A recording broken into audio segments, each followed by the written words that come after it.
发现机器人了。完了。 Halo guys, selamat datang kembali. Pada video kali ini, saya kembali mewakili Bang Panjul, akan membawakan bocoran alur cerita Swallowed Star episode 176.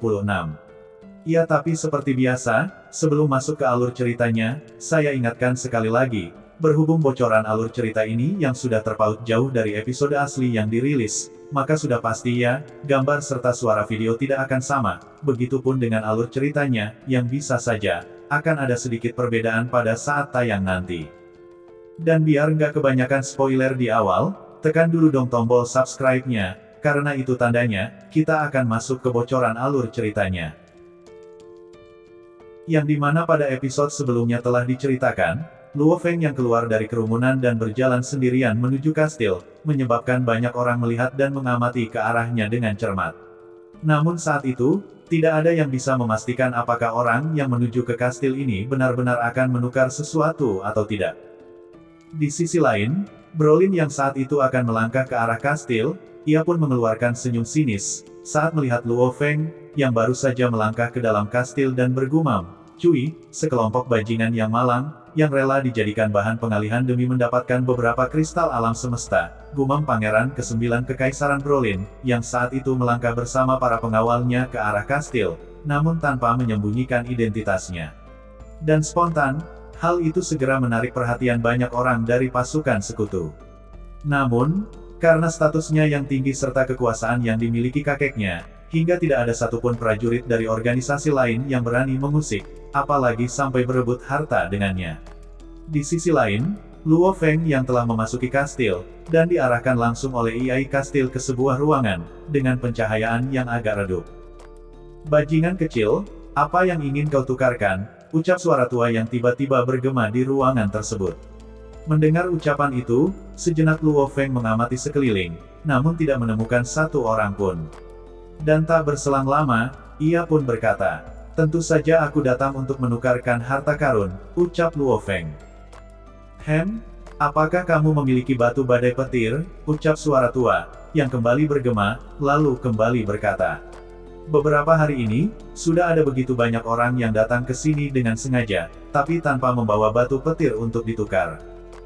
Mendengar ucapan itu, Luo Feng pun segera mengeluarkan tumpukan batu badai dari cincin penyimpanannya.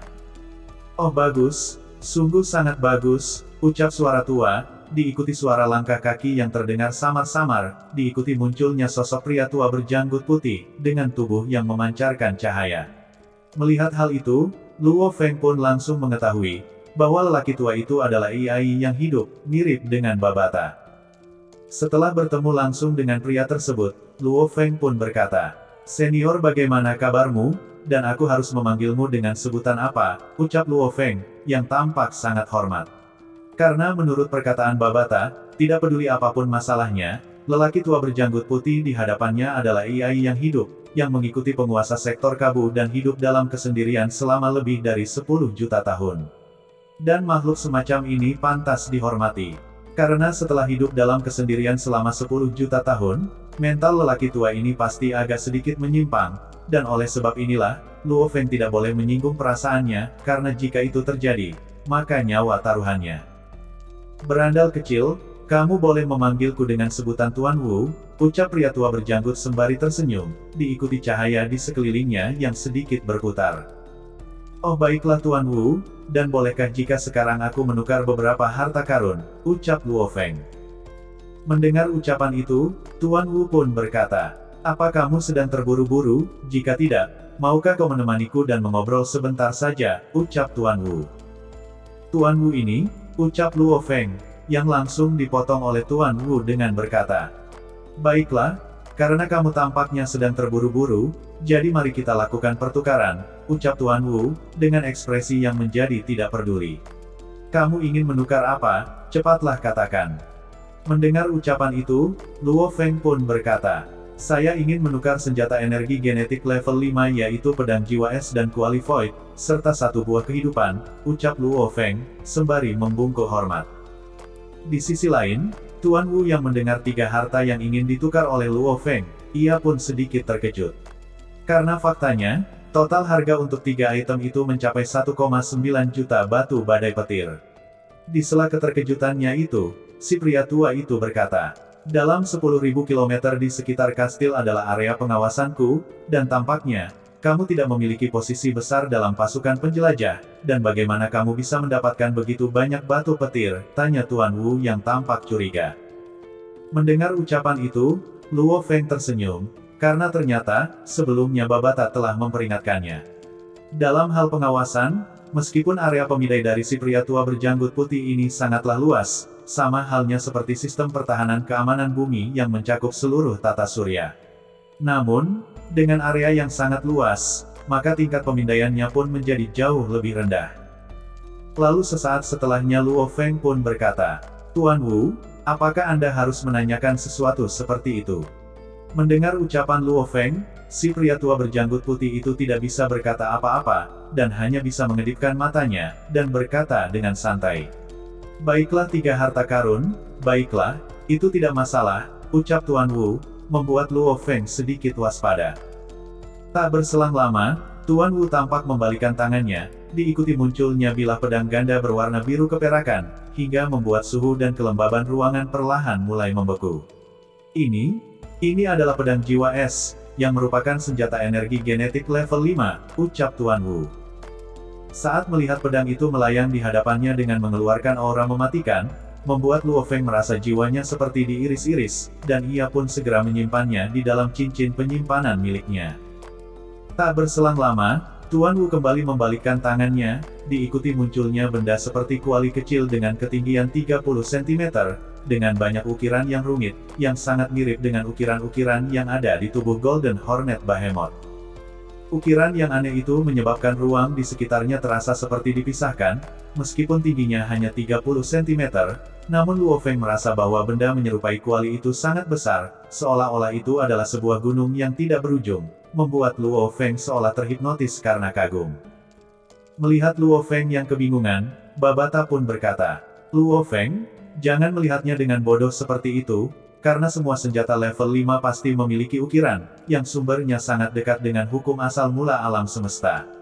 Dan masing-masing dari senjata itu memiliki kekuatan yang sangat besar.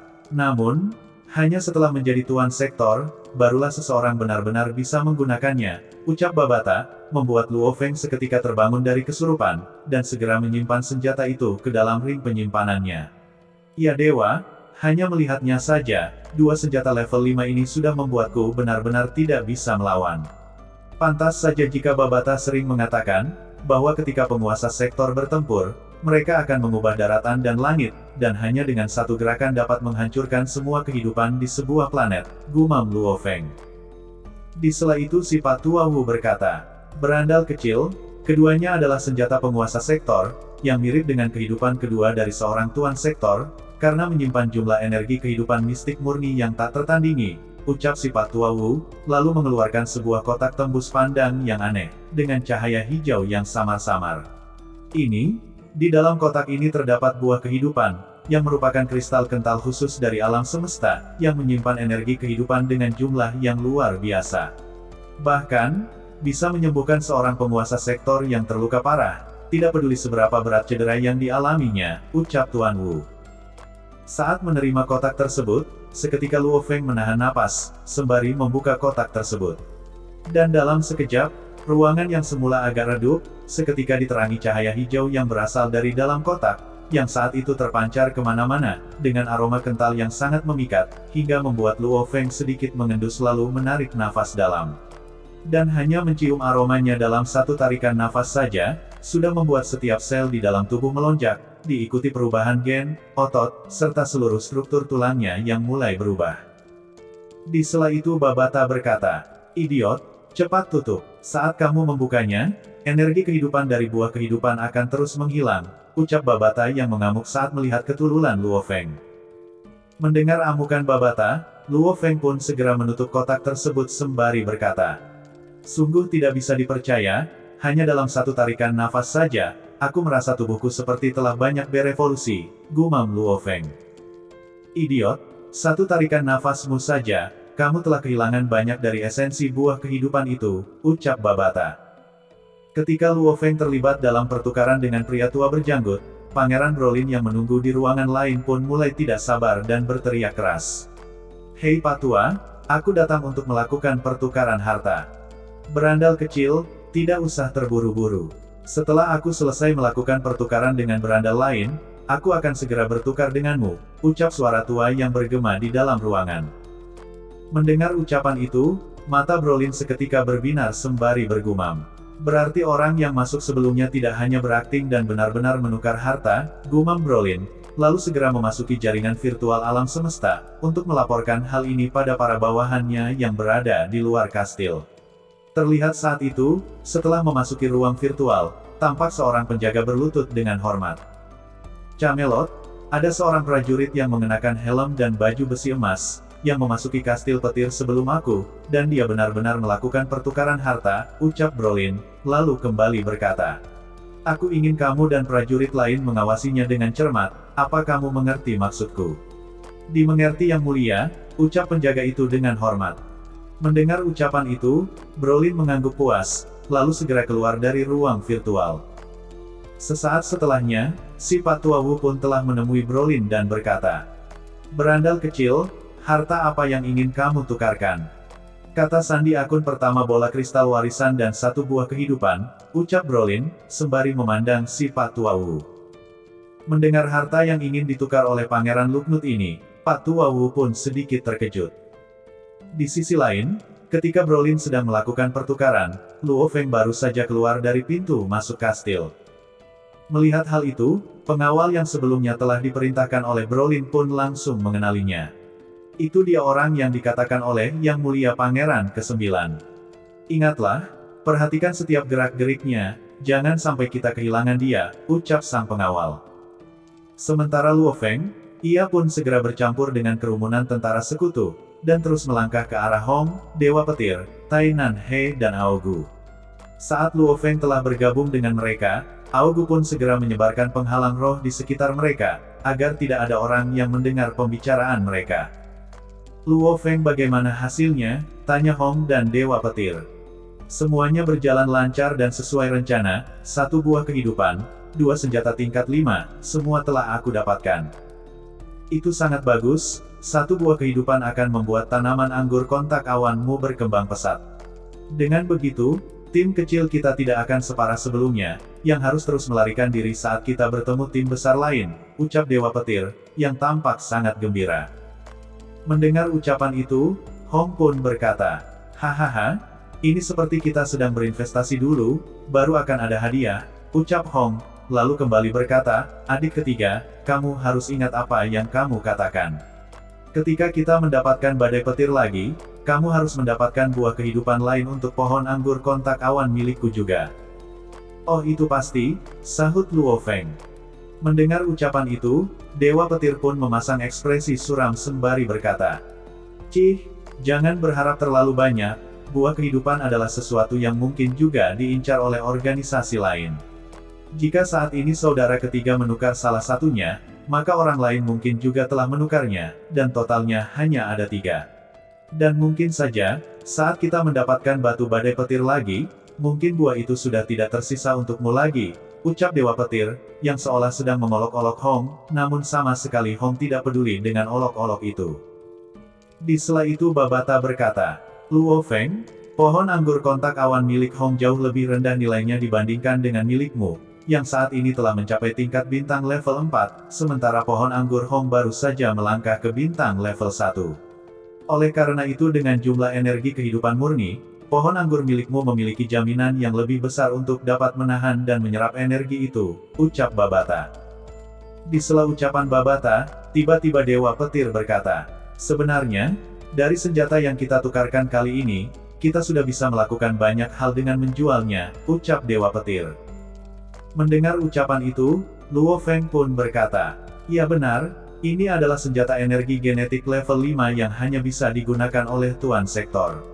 Dengan demikian, saat ini di antara kita tidak ada yang dapat menggunakannya. Dan jika kita menjualnya, aku pun tidak bisa membayangkan, berapa banyak uang yang akan kita dapatkan." Mendengar kata uang, Dewa Petir pun berkata, Oh, sepertinya mulai sekarang aku harus berpikir, Apa yang akan aku lakukan dengan uang sebanyak itu, ucap Dewa Petir. Mendengar ucapan itu, Hong pun berkata, botak, jangan berpikir yang macam-macam, karena pertama-tama kita harus menyingkirkan keluarga Nuo Lansan. Selama mereka ada, bumi tempat kita tidak akan pernah damai, ucap Hong yang berkata dengan serius. Mendengar ucapan itu, Luo Feng pun berkata, bagaimanapun, Nuo Lansan adalah orang yang sangat sulit ditangani, karena memiliki gelar petarung kapak perang. Yang bahkan, seorang prajurit level alam semesta normal bukanlah tandingannya, ucap Luo Feng yang tampak tidak berdaya. Di sela ketidakberdayaan itu, lagi-lagi si botak Lei Shen berkata, kalian jangan terburu-buru, karena dengan uang, kita akan dapat menyelesaikan masalah ini, ucap Dewa Petir, sembari tersenyum.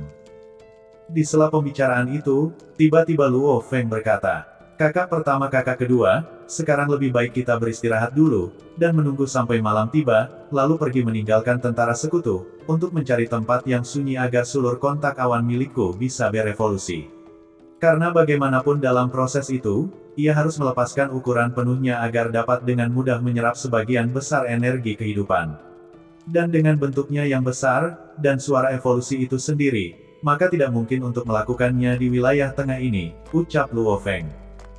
Baiklah, saat malam tiba kita akan pergi untuk mencari tempat, ucap Hong dan Dewa Petir. Di sisi lain, para prajurit Pangeran ke-9 yang masih terus memantau setiap pergerakan yang dilakukan oleh Luo Feng. Singkat waktu malam pun tiba, dan kelompok Luo Feng pun perlahan mulai memisahkan diri, dan bergegas pergi meninggalkan kelompok sekutu, untuk mencari lokasi yang sepi agar armor kontak awannya dapat berevolusi. Di sisi lain, ternyata pergerakan mereka telah diketahui oleh para pengawal Pangeran ke-9 Kekaisaran Brolin. Dan itulah guys, ending dari bocoran Donghua Swallowed Star episode 175, yang belum ditahu kapan tanggal rilisnya. Dan akhir kata, sampai jumpa di bocoran Donghua lainnya.